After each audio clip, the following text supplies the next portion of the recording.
कल एक साधक का प्रश्न आया था।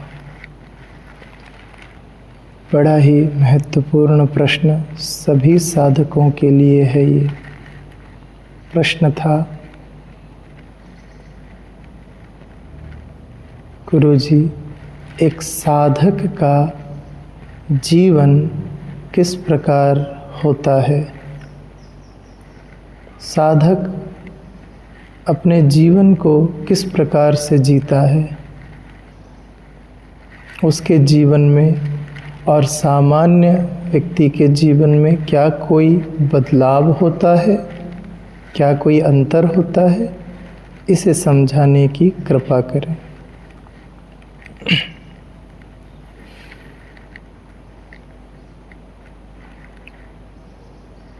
काफ़ी रहस्य छिपे हैं इस प्रश्न में।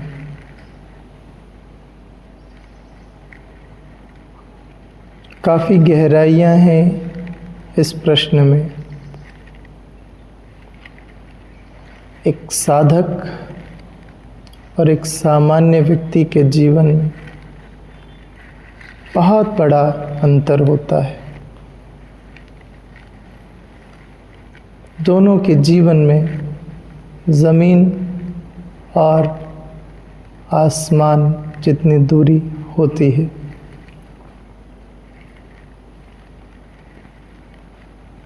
संसारी या सामान्य व्यक्ति जिन बातों को सत्य मानकर, जिन दुखों को सत्य मानकर, जिन पीड़ाओं को सत्य मानकर जीता है, एक साधक उन्हीं सारी चीज़ों को एक अभिनय समझकर जीता है। एक साधक के लिए उसका पूरा जीवन एक फिल्म की तरह हो जाता है।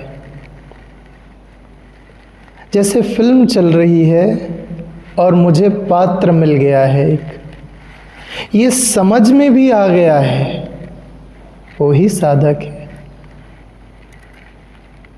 और पात्र मिल गया है, अब मैं उस पात्र का निर्वहन कर रहा हूं। इसका अर्थ ये नहीं है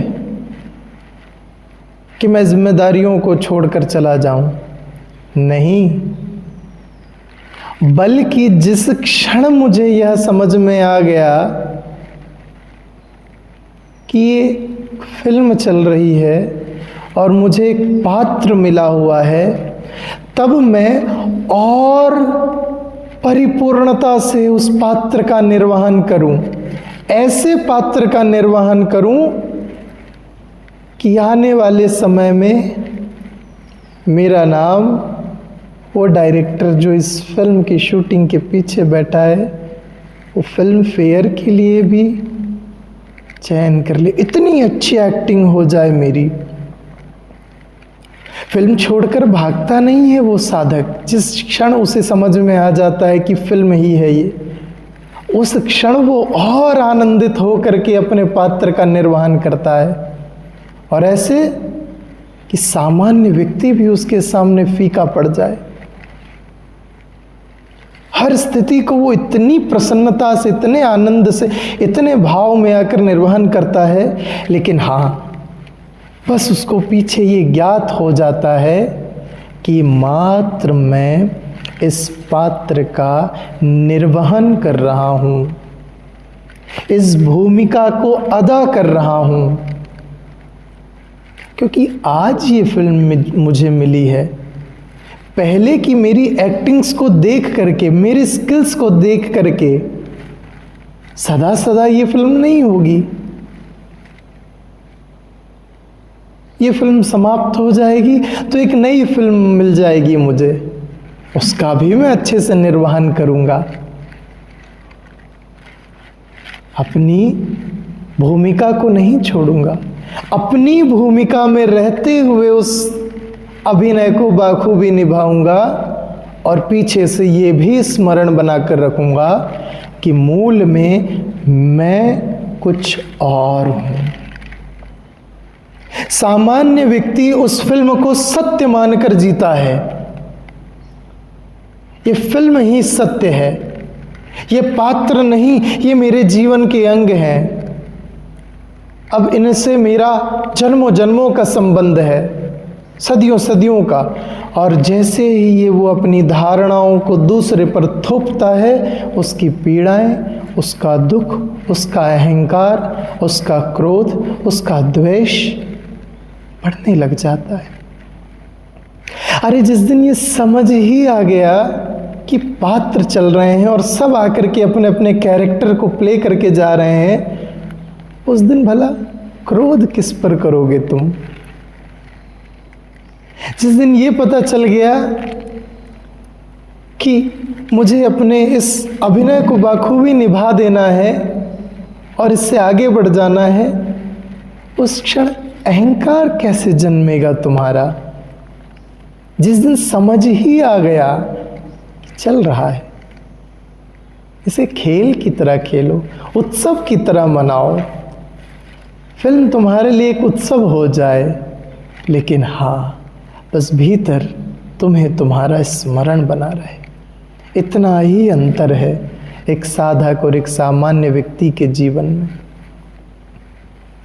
साधक आनंद से, उत्सव के साथ, प्रभु की अनुकंपा के साथ कि तूने बड़ी अच्छी फिल्म दे दी मुझे, क्या कृपा है तेरी, तूने इस फिल्म के लिए मेरा नाम चयन कर लिया, बड़ा आभार तेरा प्रभु, ये भी तेरी कृपा है, ये भी तेरी अनुकंपा है।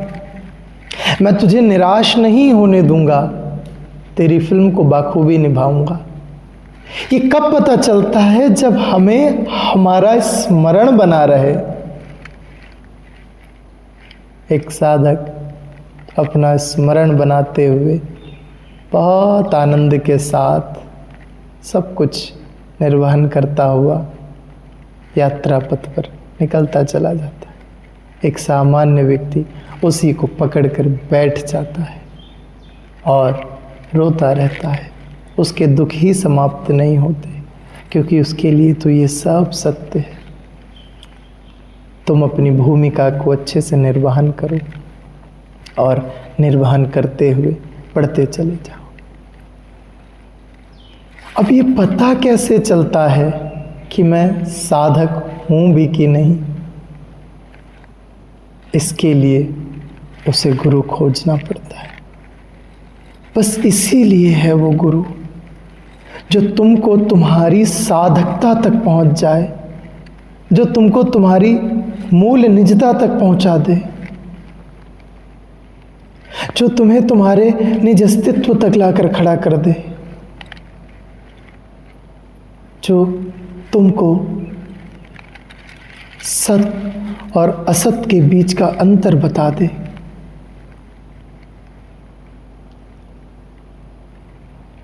एक बार देवताओं के राजा और असुरों के राजा दोनों इस सत्य को जानने के लिए, इस सत्य को जानने के लिए गुरु बृहस्पति के पास गए और बैठ करके उनसे बोलते हैं कि हमें वो सत्य जानना है। क्या है सत्य? तो गुरु बृहस्पति जी ने कहा कि दोनों एक दूसरे की आंखों में देखो और क्या दिखाई देता है।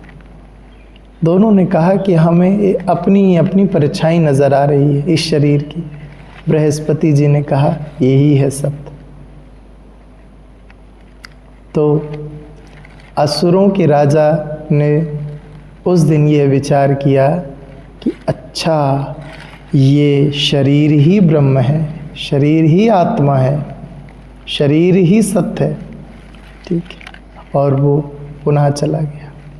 तब से लेकर आज तक जो इस शरीर से संबंधित अपने आप को सत्य मान कर बैठता है, इस शरीर को ही ब्रह्म समझ कर बैठता है, इस शरीर को ही आत्मा, इस शरीर को ही परमात्मा समझ कर बैठता है, वो सारे दुखों को, सारी पीड़ाओं को, सारे कष्टों को भोगता हुआ भी आसुरी प्रवृत्ति में विलीन रहता है, क्योंकि वो जीवन भर इस शरीर से संबंधित सारी सुख सुविधाओं का, सारी इच्छाओं का, सारी वासनाओं का निर्वहन करता हुआ भी अपने उसी पीड़ा में जीता रहता है, क्योंकि उसने इसको ही सत्य मान लिया। अभी उसको फिल्म का पता ही नहीं चला,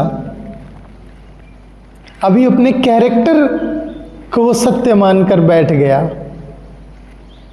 और देवताओं के राजा पुनः आए और उन्होंने प्रश्न किया कि अगर यही सत्य है, तब जब इसे पीड़ा होती है तो क्या आत्मा भी पीड़ित होता है? जब इसे कष्ट होता है तो क्या आत्मा भी कष्ट होता है? क्या जब ये रोग में होता है तो क्या आत्मा को भी रोग होता है? तब गुरु बृहस्पति ने कहा, हाँ, तुम अब आगे की बातों को समझने के योग्य होते जा रहे हो। नहीं, ये आत्मा नहीं है। अब कुछ दिन और प्रतीक्षा करो उसे जानने के लिए। कुछ दिन बाद गुरु बृहस्पति ने फिर एक उत्तर दिया। कहते हैं कि जब तुम सो जाते हो और उस अवस्था में जो निद्रा को देखता है वो ही सत्य है। सुनने वाला यहाँ भी अटक सकता है, परंतु इंद्र ने फिर प्रश्न किया कि कई बार जो स्वप्न देख रहा होता है वो भी दुखी स्वप्न को देखकर दुखी हो जाता है, क्योंकि स्वप्न में तो मुझे दुख भी महसूस होता है, तो क्या उसे भी दुख महसूस हो रहा है उस आत्मा को? कई बार स्वप्न देखकर प्रसन्नता भी हो जाती है, तो क्या वो भी प्रसन्न हो रहा है? क्योंकि भावनाएं तो वहाँ बची हैं। पहले तल में बृहस्पति जी ने इस शरीर के पार उठाया, दूसरे तल पे उन्होंने मन से पार उठाया। तब इंद्र के उस प्रश्न पर कहा, नहीं, वो भी आत्मा नहीं, अभी एक चरण और ऐसे करते करते करते करते अंत में उन्होंने कहा कि जो देखने वाले को भी देख रहा है, जो सुनने वाले को भी सुनना सीख जाता है, जो सूंघने वाले को भी सुगंध जिसको आ रही है उसको महसूस करने लग जाता है, जो करते हुए भी अकर्ता है, उसे ही तू ब्रह्म जान। यानी कि साधकों को अपनी इंद्रियों का उपयोग अपने भीतर की चेतना की ओर मोड़ करके भीतर के तत्वों को जानने के लिए करना चाहिए। तब ये ज्ञात होगा कि फिल्म चल रही है, क्योंकि वो चेतनाएं जब तक बाहर भागती रहती हैं यही सत्य प्रतीत होता है। तो जिस क्षण वो चेतना भीतर आने लग जाती है उसी क्षण एक साधारण व्यक्ति एक साधक हो जाता है। यही गुरु की अनुकंपा होती है कि वो तुम्हारी चेतना को भीतर की ओर मोड़ करके तुम्हारी निजता की ओर तुम्हें परिष्कृत करके एक साधक की भूमिका में प्रवेश दिला देता है, और धीरे धीरे तुम्हें ये ज्ञात होने लग जाता है कि जो कुछ चल रहा है वो मात्र एक फिल्म के अतिरिक्त और कुछ नहीं। उस क्षण तुम फिर आनंद में अपने पात्र का निर्वहन करते रहो, और जब फिल्म ख़त्म हो तो भी हंसते हंसते दूसरे फिल्म की तैयारी पर निकल जाओ।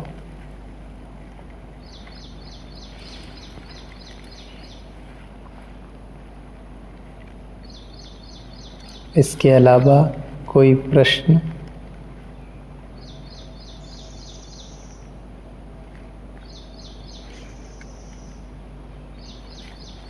एक प्रश्न और 2-3 बच्चों ने पूछा था, आज से पितृपक्ष प्रारंभ है, उसी के संबंध में कुछ साधकों के प्रश्न आए थे।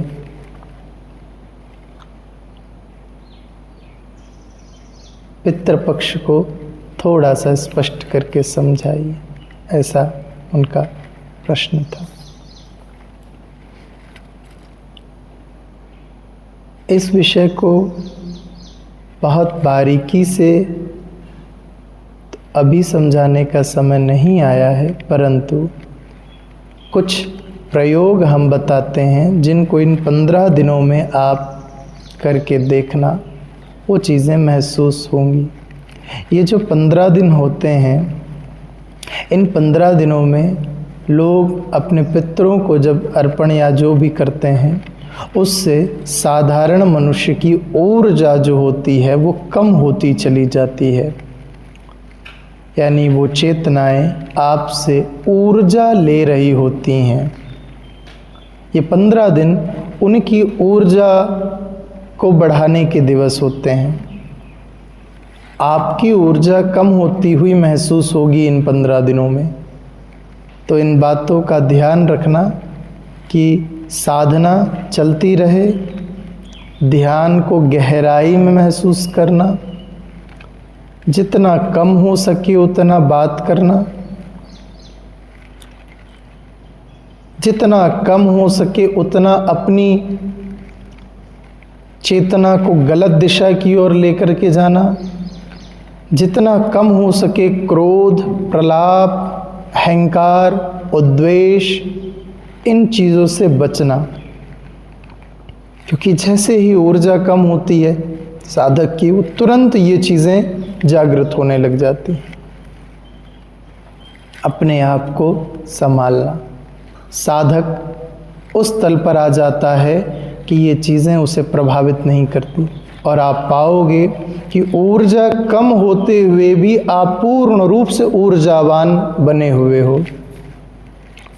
तो इस समय पर थोड़ी ऊर्जा कम होती है, परंतु निराश नहीं होना। इसी कारण से पितृपक्ष में खीर का प्रयोग सबसे ज़्यादा किया जाता है। वो जो खीर होती है वो बहुत ज़्यादा ऊर्जा से भरी होती है और बहुत आसानी से पच भी जाती है। वो खीर पूरी ऊर्जा को बढ़ाने के लिए ही इस पितृपक्ष में प्रयोग की जाती है। तो ऐसी चीज़ों का सेवन करना जो आपकी ऊर्जा को बढ़ा सके। और इस पितृपक्ष के बाद शक्ति की साधना चालू हो जाती है। ये दोनों चीज़ें जुड़ी हुई हैं। यानी 15 दिनों तक आपकी शक्ति कम हुई और 15 दिन के बाद से सीधे नवरात्रि चालू होती है, यानी शक्ति को फिर से साध करके बढ़ाने की यात्रा। उस सतत 9 दिन तक हम अपनी शक्ति को फिर से बढ़ाते हैं। 15 दिन तक ऊर्जा कम होती है और उसके बाद 9 दिन तक ऊर्जा को बढ़ाने के अवसर इस प्रकृति में उत्पन्न हो जाते हैं कि जितनी भी ऊर्जा कम हुई है वो 9 दिन में फिर से बढ़ जाए। तो वो 9 दिन इस शक्ति को फिर से बढ़ाने की यात्रा है। तो इस छोटी सी बात का ध्यान रखना। इस विषय में इतना ही अभी कहेंगे।